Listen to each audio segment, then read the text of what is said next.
Franklin Mason woke up before sunrise, as he had done for the last 46 years. His hands, weathered and rough like sandpaper, gripped the chipped mug as Eleanor placed it before him. "Another day on the stones, old man." As she smiled, Frank gave a short nod. "They need me," he stated simply. "These cobblestones don't lay themselves." 70 years old, Frank could swing a hammer and lay a stone better than any young pup in Charleston.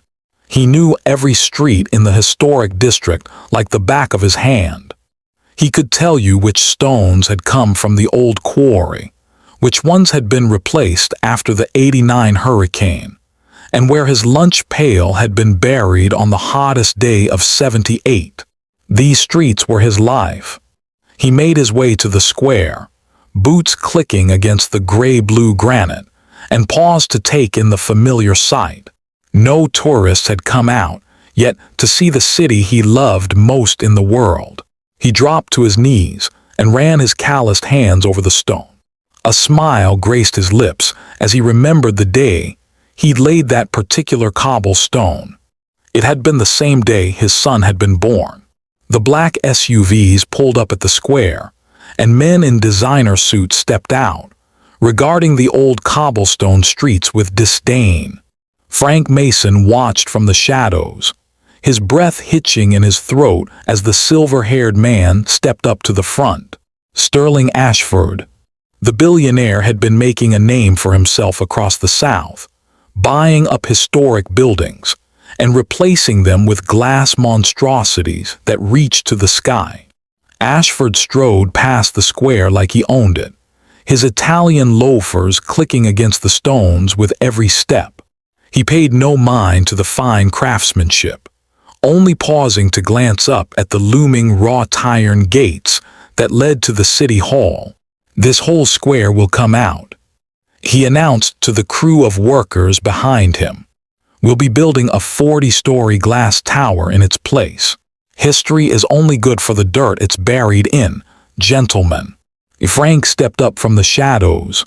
"Excuse me, sir."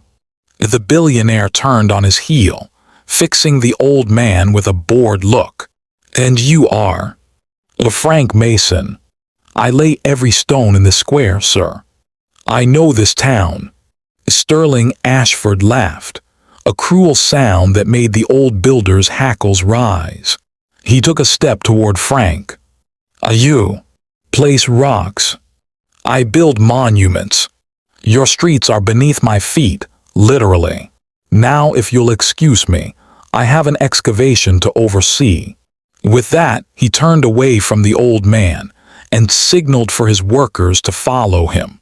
As they filed past, the billionaire's elbow gave Frank a solid dig in the ribs. "Remove yourself from my path before I have you tossed out." They laughed as they walked past the old square. Frank Mason watched them go with a sad look in his gray eyes as he knelt to inspect the stones once more. 3 days later, the city council chamber was filled to the brim with people. Eleanor squeezed his hand as she took a seat in the row behind him. His best suit was on, top button done up, and hands clasped together in his lap as he sat waiting. The entire Historic Preservation Society was there, alongside every other trade worker who laid claim to the city. They'd all come to hear Frank speak, to voice his concerns about the planned excavation. Sterling Ashford stood at the podium, giving a practice speech to the council about his plans for Charleston. As he spoke, Frank's eyes drifted over the fine material of the man's suit, noting the absurd price tag. He tuned back in as the billionaire spoke about the glass tower that would blot out the sun over the square. "Progress," the man said, smiling at the council. When one of the women asked about the excavation of the cobblestone streets, Sterling's smile turned sharp. "Lie. It seems there's a man here who lays cobblestones for a living. 46 long years, apparently." Ashford's eyes swept over the crowd until they landed on Frank. 46 years you've played in the dirt while the real world has moved on, Mr. Mason. Frank stood. I've laid these very stones, sir. I know this town. Sterling laughed again, the sound making the old man's teeth grit. I build monuments, Mr. Mason. Your streets are beneath my feet, quite literally. He turned to address the council once more, his eyes lingering on Frank's figure in the doorway. You may call him a historian if you like. There's a very special name for men like him in this town. The room fell silent as the billionaire fixed his gaze on the old builder. Frank Mason, you may stand. Frank Mason stood, heart hammering in his chest as all eyes turned to him. I lay cobblestone, sir. He cleared his throat. I preserve history. The billionaire laughed, the same cruel sound as before. A history? You stack rocks, Mr. Mason. And those rocks are getting excavated, along with your precious little crew. Frank's stomach turned at the man's words. You're firing us. He asked quietly. I've laid these stones for nearly half a century. Sterling moved toward him, eyes narrowing. I don't care if your grandfather laid these stones with his bare hands. He snapped. You're obsolete. This project will move forward with professional excavation crews, not men like you. The room erupted at his words. Frank turned to see Aliner's worried expression as he opened his mouth to protest. You think these stones are beneath my feet, Mr. Ashford? The old builder asked quietly, standing in the doorway. When the billionaire didn't answer, he continued. You have no idea what you're standing on, do you? Murmurs of discontent rippled through the crowd as Ashford turned to stare him down. Step aside, old man. Sterling told him icily. Your streets are beneath my feet now. Literally. Frank Mason walked out of the chamber with Aliner at his side. He didn't speak, his chest too tight to allow the words to come out. They walked in silence through the empty square, the black SUVs long gone. He dropped to his knees once more, pressing a hand to the cool granite. 46 years he'd laid these stones, and some rich NYC billionaire had just declared them beneath his feet. As he ran his fingers over the pattern in the stones near the fountain, a memory surfaced. It was a warm summer night in '78, and Frank had been working late when he spotted a strange figure walking the square. Young Harold Ashford had been inspecting the stones with a small metal box in hand when he vanished behind the mayor's bench. Curious, Frank followed and watched as the young man knelt and inserted the box into the crevice between two of the stones. He'd kept a close eye on the area for weeks, but once Harold had moved on, he'd kept the secret to himself. With a sad smile, Frank's fingers traced the small gap between the stones for the first time in nearly half a century. You think these stones are beneath your feet, Mr. Ashford? He whispered. You have no idea what's buried beneath them. Frank waited until it was nearly midnight before he made his move. The square was empty save for a few night owls out for a stroll as he made his way to the fountain. He pulled a small crowbar and flashlight from his pockets, wincing slightly as he moved. Aliner had given him a sharp look when he'd told her what he planned to do, but he'd only given her a small smile. By morning, Ashford's hired excavation crew would be there to remove the stones, and he'd only have one chance to find what he was looking for. The old builder was confident this would be enough. 15 minutes later, Marcus Webb arrived, his face paling as he took in the sight before him. Frank, are you sure about this? He asked quietly. If anyone sees us, the old man silenced him with a look. Don't let me disappoint you, Marcus, he said simply, pulling his crowbar from his belt. I trained you. I trusted you with these streets. Now I need you to trust me. Marcus nodded to his right, eyes going wide. "Frank, do you see that?" he asked quietly, pulling a camera from his coat. "I'm a records clerk these days. I still have it, though." Frank nodded as he made his way to the fountain, running his hands over the stones as he counted his steps. 7 paces east, 3 paces north. He'd known the spot the moment he'd seen it, the night Harold Ashford had vanished behind the mayor's bench. He dropped to his knees, fingers ghosting over the small space between the stones. A strange gap. He frowned, recalling the night he'd first laid the cobblestones. He'd taken great care to fill that little space with granite, hiding it from prying eyes. With a grunt, he pried the stone up with his crowbar just wide enough to see inside. Inside, he could see darkened crevices in the wood where a box had been wedged in place. His fingers trembled as he reached inside, brushing aside the bits of granite until he felt the cool metal of a rusted box.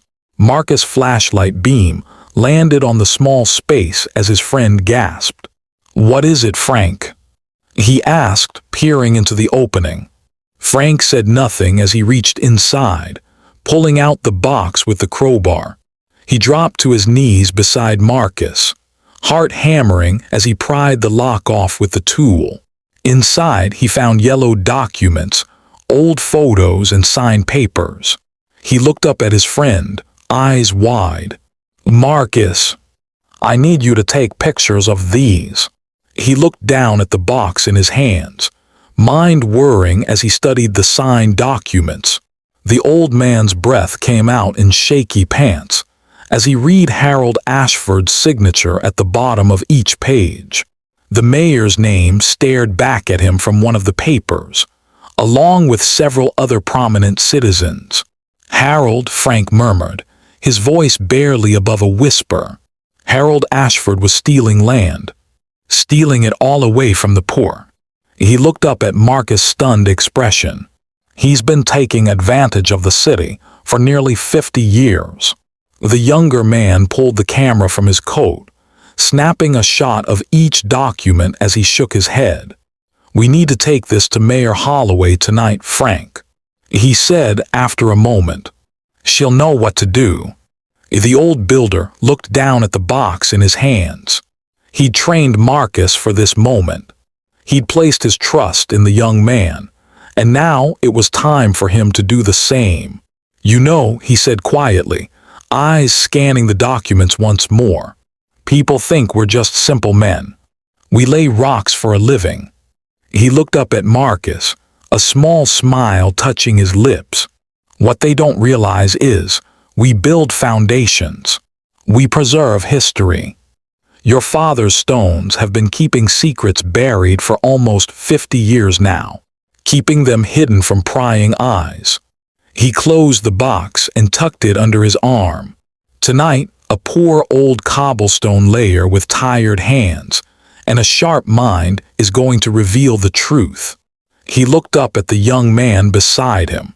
"You ready, Marcus?" 46 years, and the old builder felt no fear as he walked the 3 blocks to the mayor's house. Her windows were dark as he knocked on the heavy wooden door. It opened a minute later to reveal a shocked Patricia Holloway in her nightgown. "Frank Mason," she gasped when she saw the look on his face. "What's wrong?" Frank stepped inside, placing a rusted box on the kitchen table before speaking. "Mayor Holloway, I need you to read these documents." He looked up at her surprised expression. "It's about Mr. Ashford. It's about his father. It's about your city and the history that's been buried beneath it for nearly 50 years." An hour later, the mayor's face was ashen as she looked up at him from the last paper. "This proves Harold Ashford stole land from black families, Italian immigrants and widows in the 70s, Frank. He bribed 3 council members to look the other way." She looked up at him. "This isn't just about Sterling's Tower, is it?" By 9 o'clock the next morning, A group of city workers had gathered in the square. Heavy machinery loomed over the familiar gray-blue granite as men in hard hats prepared to begin their excavation.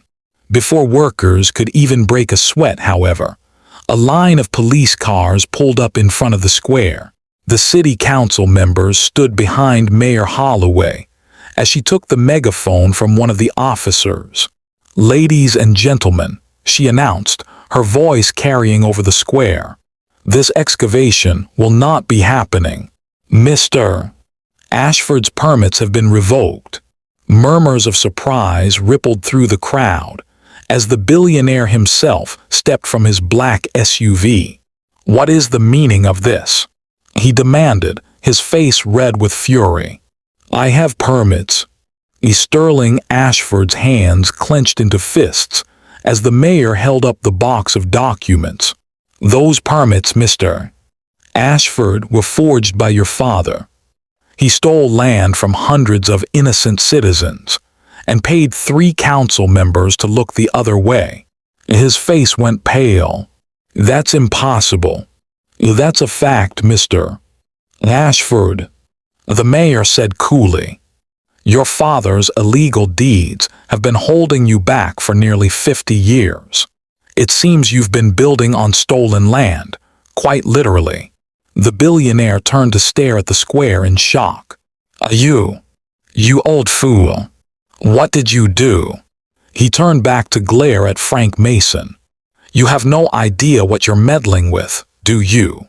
The old builder stepped forward from the line of workers. "I laid these stones, Mr. Ashford. Every single one." He stared the billionaire down as the murmurs of the crowd grew louder. "You think your father could bury his sins beneath my work?" He forgot one very important detail. The old man's lips curved into a sad smile. "I know exactly where every stone goes." Sterling Ashford's face was ashen as he took in the sight of the square. You can't do this to me," he hissed, stomping his foot against the ground. "I'm a billionaire." Patricia Holloway silenced him with a sharp look. "You're a fraud, Mr. Ashford.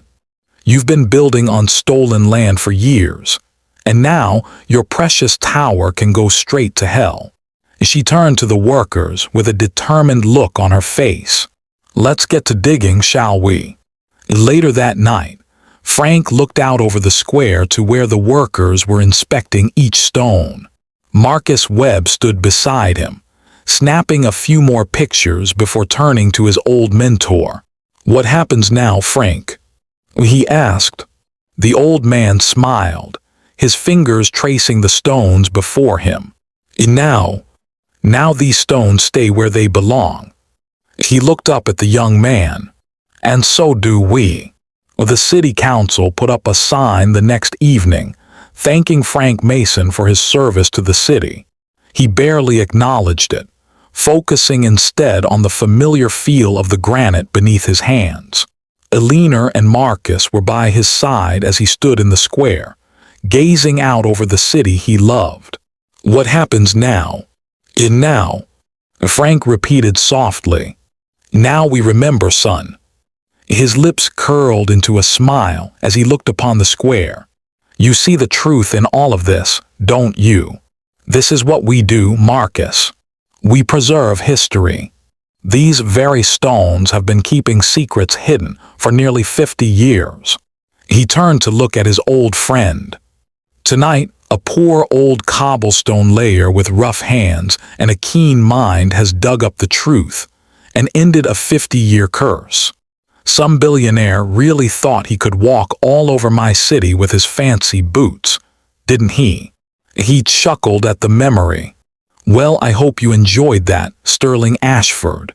You may have laid a few of those stones in this square with your own hands, but tonight, a poor old cobblestone layer with tired hands and a sharp mind has uncovered the truth." Frank looked down at the stones in the square with a sad smile. Eleanor squeezed his shoulder as he turned to face her. "Thank you," he whispered. That's all we ever wanted, isn't it?" When Alina smiled a little at his words, her eyes warm and kind, Frank was suddenly overcome with a wave of nostalgia. He reached out and squeezed her hand. "You did good, Frank," she said simply. "You always did good." Or the end